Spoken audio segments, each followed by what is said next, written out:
Welcome back or welcome to my channel. My name is Taylor and today we're going to do every book on my physical TBR. Remember to like, comment, and subscribe if you love all things books.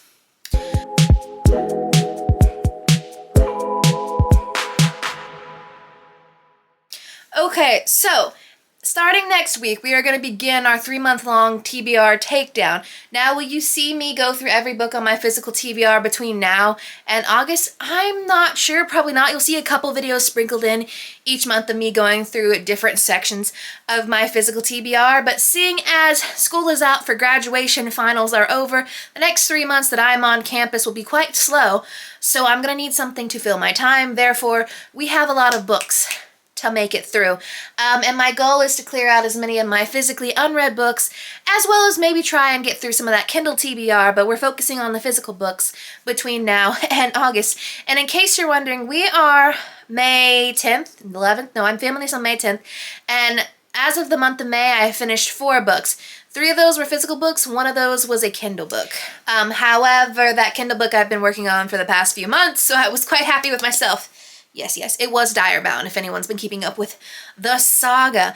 But I don't actually know how many books I have left physically on my TBR. I do know that y'all voted, and the theme for the first TBR takedown will be the vampire books, which, I mean, if you've been following here, you'll just know how much I love vampire stories. So that'll be coming up, so you'll get to see those sneak peeks in this video. But I figured before we start the TBR takedowns, we should probably go through every book on my physical TBR, so you know what to expect in the coming months. And y'all can leave in the comments below the books that you want to see me read, review the most. So I'm just starting with the first stack. And then at the end of this, we can count them all up and see how many we have to make it through in the next 3 months. So, and we can leave your bets on how many books I can make it through between now and August. So, the stack is precariously perched on my bed right now, so if you start to see shit falling, just understand that's what's happening. First up, In Her Own League by Liz Tumforty. Obviously, this is a spin-off novel from the Windy City series following Monty and Reese, Reese being the new owner of the baseball team, and Monty being essentially the team manager, and it is a workplace sort of like boss-employee romance. You know how much I love the Windy City series, and I am excited to read this. It did come out this year, I believe, or earlier this year. I just haven't gotten around to it because I've read all the books in the Windy City series on Kindle, and frankly, I just haven't been in Kindle reading mood, which I guess is good because, you know, I need to read a lot of physical books. I have no idea where I'm going to put these. They may have to end up in the floor. I don't know. Okay. Then you're going to see in next week's video, Blood Moon by Brittany S. Lewis. I believe this is inspired, I thought it was inspired by the Vampire Diaries, but I think it's inspired by Twilight. All I know is that there's vampires, there are werewolves, there's a black FMC. I know it was inspired by, like, you know, I originally thought it was inspired by Bonnie and how poorly she was treated in the Vampire Diaries as, like, the sole black character, sole black woman there. So I don't know. We'll see. I love me some werewolves. I've learned vampires not so much, but hey, I think it'll be fun. Plus I love the cover. Something a little gay that we'll probably see me read during Pride Month. Wish You Weren't Here by Erin Baldwin. I know that it is summer wedding, summer camp vibes, which is good because summer's coming up. And it's a sapphic, like, enemies / you know, I guess more dislike to lover situation, so sounds fun to me. Obviously, I can't spend too much time on the synopses of these books, or this video would be over an hour long. So if you think I'm rapid speeding through it, yes, I am. To Kill a Kingdom by Alexandra Christo. I know this is a, like, standalone fantasy book that's been popular in the booktube space for a long time, and I know it entails mermaids, which to me, this sounds like the perfect, like, summer fantasy. Woo! The chunkiest, the longest book on my TBR, Fairytale by Veronica Lancet. I do kind of wish... Okay, my cover is torn. Well, fuck. I do kind of wish I was able to get the indie published edition before it got trad published, but the way I was hearing everyone talk about this a year or two ago really intrigued me, because I've learned in the past year, especially after reading Good Spirits by B.K. Borison, that I am a fan of fated mates, it's a you in every lifetime sort of situation. That's kind of, I always say that, like, enemies, lover, and found family top tropes, but if you give me fated mates, it's always been you and every, yeah, I think that might be my favorite. And Ember in the Ashes, the first book in a very popular YA quartet. I picked it up, well, my brother bought it for me for my birthday, I think last year, I think. And I just haven't read it yet. There are a bunch of popular YA series that you will see that are on my physical TBR that I haven't gotten to yet, for no other reason than I just simply haven't picked them up. The Rage of Dragons by Evan Winter. This was a book that's been recommended over and over again for fantasy, high fantasy, dragons. You know, I've been loving me some dragons since I was a kid. However, it scares me because higher fantasy is not usually my genre. If I'm going to lead into the fantasy, it's usually a YA fantasy or a romantasy, so I don't know. She scares me a little, but let me know if I should read it. Like, is this like a must-read absolutely right now? I just want to know. Where Sleeping Girls Lie, by Frida Abike Ayamide. This is the same author of Ace of Spades, and I really did enjoy Ace of Spades, and this is another mystery thriller. We have a bisexual main character, and I believe it's set in a boarding school? I'm not quite sure what goes down, but if you tell me there's a bisexual lead as a bisexual girly, I will in fact investigate. Oh, another sapphic storyline. This Ravenous Fate, another one of the vampire stories we'll be seeing next week, is a YA sapphic vampire novel beginning of a series. That's all I know. It was pitched to me a while ago. I picked it up because it said sapphic. And I was like, well, I've been on the hunt for a really good sapphic read this year. However, my friend keeps asking me for more adult sapphic reads, and I'm like, I have plenty YA, and this is YA, but I haven't given them a lot of adult ones, so maybe I should pick up more adult sapphic reads. So if you have some suggestions, let me know. Then we have Zodiac Legacy by Katie Zhao. This is the sequel to Zodiac. What is it called? It's on my shelf. Zodiac Rising. It's a YA fantasy series inspired by the Asian, like, Chinese zodiac. There's fae, Asian mythology, all sorts of things, and it's a lot of found family. There's a heist. It's fun. And having read Daggermouth, I was just like, I just recently read Daggermouth, and there's sort of a plot twist in Daggermouth that is similar to a plot twist that takes place in Zodiac Rising, and I'm like, well, this is twice that y'all have thrown this at me. Did I see it sort of coming? Absolutely, but I was just like, it's weird that it's happened twice to me in two favorite reads.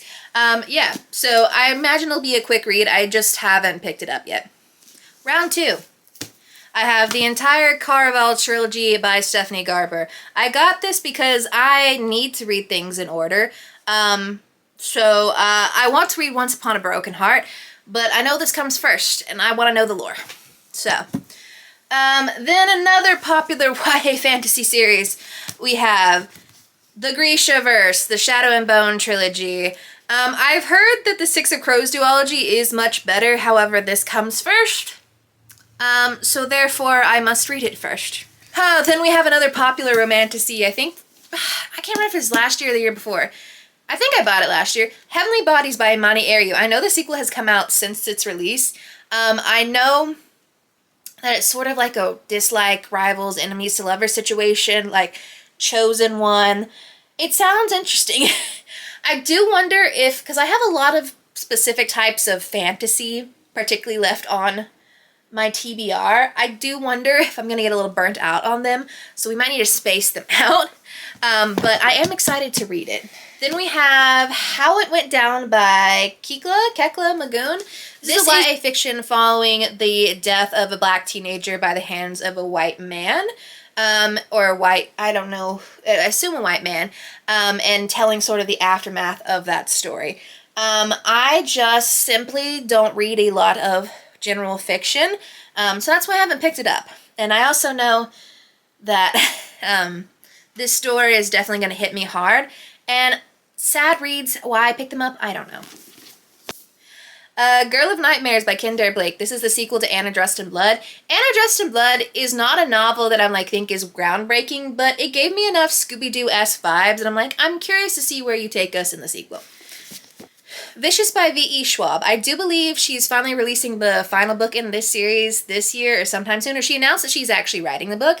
But V.E. Schwab is an author that I've seen all over Book Talk and BookTube for years, and I just want to know the hype. The only thing I've read from her is her First Kill novella in the Vampires Never Get Old bind up, and obviously I've seen the show. So I am curious. I don't think this is queer. However, there might be queer undertones. I don't know. We Hunt the Flame by Hafsa Faizal is a popular fantasy, YA fantasy that has been recommended to me all over, and I know it's a duology, and it is Asian American Pacific Islander Heritage Month, so I feel like I probably should slide this to the top of the list. Then we have Wisteria by Adeline Grace. Listen, I finished Belladonna and Foxglove at the end of last year. Is it end of last year, or did I read Foxglove earlier this year? I cannot remember. But Wisteria is the third book in that series, and we're switching POVs to follow the character of Blythe in this story, and I'm curious to see how it plays out. However, we are going into summer, and I have a lot of gothic romance on here, which is more a fall vibe, so we'll see if it hits well. Then we have That's Not My Name by Megan Lawley. This is a YA thriller that Belle Therese will not shut up about, so I must, in fact, read it to figure out what the hype is. So, I don't know anything else beyond that, but I like me a good YA thriller. It's funny, because I actually have read a few more mystery thrillers this year than I usually do, and none of them have been hitting super hard, so I'm wondering if this one will. Okay, round 3. I think there's only like another round of books that I have to pull off. Half City by Kate Golden. This book has been all over my For You page. Everyone's been reading this year. I know it's demons. I know it's Royal College, War College, something college, magic school, some sort. Demons X Demon Hunters, Magic College. I think there's some sort of enemies to lovers, forbidden romance that takes place. Then we have The Wolf and the Woodsman by Ava Reid. Ava Reid is an author that I've seen like everywhere. People have been recommending her. And this is one of her adult fantasies, and it says it's inspired by Hungarian history and Jewish mythology. I also think there's a bit of enemies, forbidden lovers situation here, and I think it's a standalone. So I honestly don't know what to think going in, but we'll see.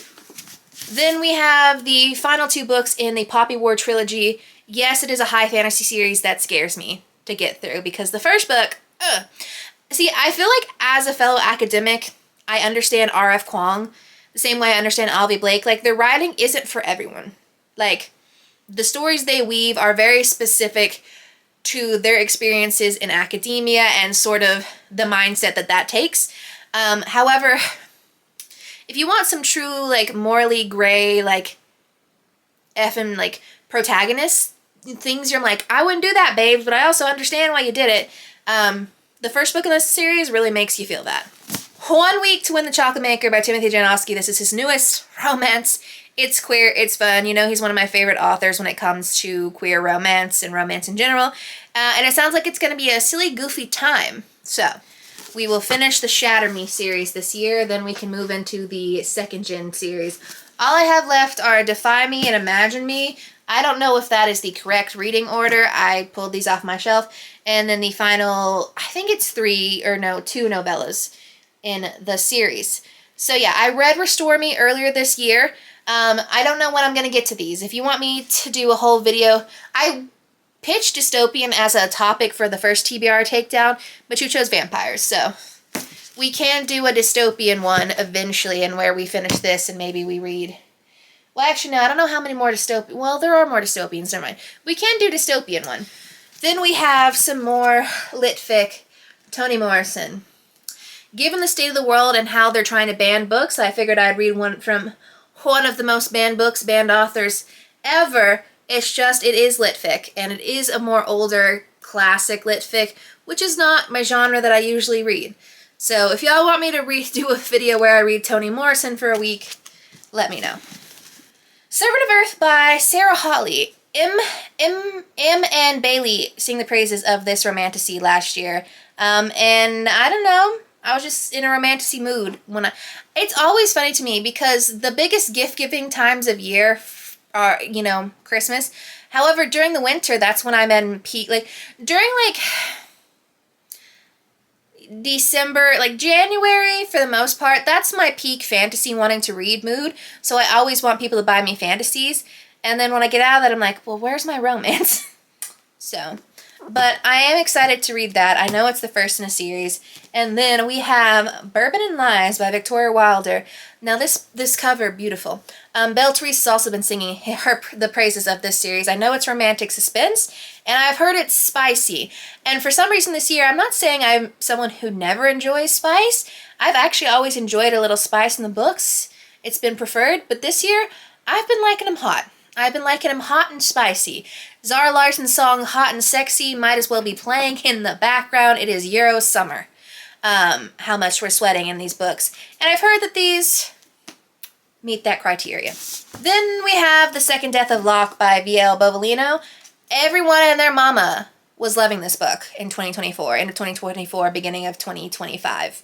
I know it's a romantasy interconnected series following a mage and her knight. Or her knight, and she's the knight and he's the mage, and she's a well of magic, and like they've both been in love with each other, yet they've been afraid to tell each other. Friends to lover situation, I don't know. But it sounds like it's going to be very beautiful. Then I have Tavern de Heist by Sarah Desai. I think it's another romantic suspense novel, but if you don't know anything about me, one of my favorite shows of all time is Leverage. Even the sequel, Leverage Redemption. So if you give me a heist thriller, I will in fact eat it up. I do believe this is the final round of books I had to pull off of my shelf. So, the books that are currently on this month's TBR that we picked out that are left, The Poisoner by Ivy Ophelia. This will be the last and final vampire book that is left on the shelf that you will probably see me do my TBR takedown next week. I know it's gothic romance between a poisoner, female poisoner who likes to take out bad men, and the vampiric-like predator who catches her eye? I don't know, but it sounds interesting. Then we have To Cage a Wild Bird by Brooke Fast. I know this is another adult dystopian romance novel following a system where basically if you get caught or if you get jailed, you basically get entered into a Hunger Games gladiator style thing for the elite. So I love me some Hunger Games. So we'll see how I feel about it, and it is a pretty book. And then What the River Knows by Isabella Banez. I love me some Egyptian mythology, and this is a historical YA fantasy duology. And it's been on my TBR for a while, so I feel like it's time to knock this one back. Then let's just get these out of the way. I have the Infinity Ring series and some more books in the 39 Clues series. This is my favorite series as a kid. I never finished all. I don't know if there's actually 39 books in the 39 Clues series, but I will find all of them in this tiny little hardback and finish them all. And then the Infinity Ring series, I almost have all of them. I have 1, 2, 3, 4, 5. There are 6. I will find the 6th book eventually. And yeah, these are just middle grade mystery sci-fi novels. And they're fun. I always recommend them to anyone who wants a good middle grade read. Then we have the final of the dystopian sci-fi, Parable of the Sower and Parable of the Talents. This is a dystopian sci-fi duology by Octavia E. Butler, talking about banned books. They love to ban her. And all I'm going to say is apparently she be talking facts. Oh wait, we do have more Octavia E. Butler. I have her Imago Dawn Adulthood Rights series. I think it's all a series, trilogy. I don't know. This is another dystopian sci-fi. I think this discusses religion also in here. I don't actually know much about it, but if they gonna keep banning books, I'm gonna keep buying banned books. And then lastly, we have Dance of Thieves and Vow of Thieves. Now I have... Okay, that was upside down. Now I have recently learned that there's a trilogy or 4-book series that predates this. I did not know that when I bought it. So every part of my being's like, you need to read the sequel series. And everyone, I just need to know, do I need to read the sequel series? Because I don't want to buy any more books. Now, I'm not going to say I'm going on a full book buying ban. My thing is that I'm just trying not to buy any more physical books. So I'm going to try my best to get things, ebooks, library, so on and so forth, if I can. Which, I mean, I just finished Direbound and I downloaded/bought Furybound digitally because I could have bought the physical copies, but am I going to? No. We'll see. If I really, really want them on my shelves, I'll get those. But someone tell me, do I need to read these? And then we'll go from there. Not do I need to read these. Do I need to read the sequels to these before I pick these up? And we'll go from there. And those are all the books on my physical TBR. I will pop up on here the number somewhere on the screen of how many books that amasses to that I need to make it through physically. But let me know what books you want to see me go through first. Obviously, you already voted on vampires, but if there's specific subsect of books or if there are specific books that you want to see me do a full reading vlog on these specific books, series, so on and so forth, let me know and we can get those on the books. Just know for Pride Month, this channel goes fully rainbow. So it'll be queer book regs, queer reading vlogs, exclusively outside of, the reading wrap-up and the TBRs. Well, the TBRs will probably also stray towards the gay, but that's how it usually goes for me. But yeah, I guess I'll see y'all in the next one.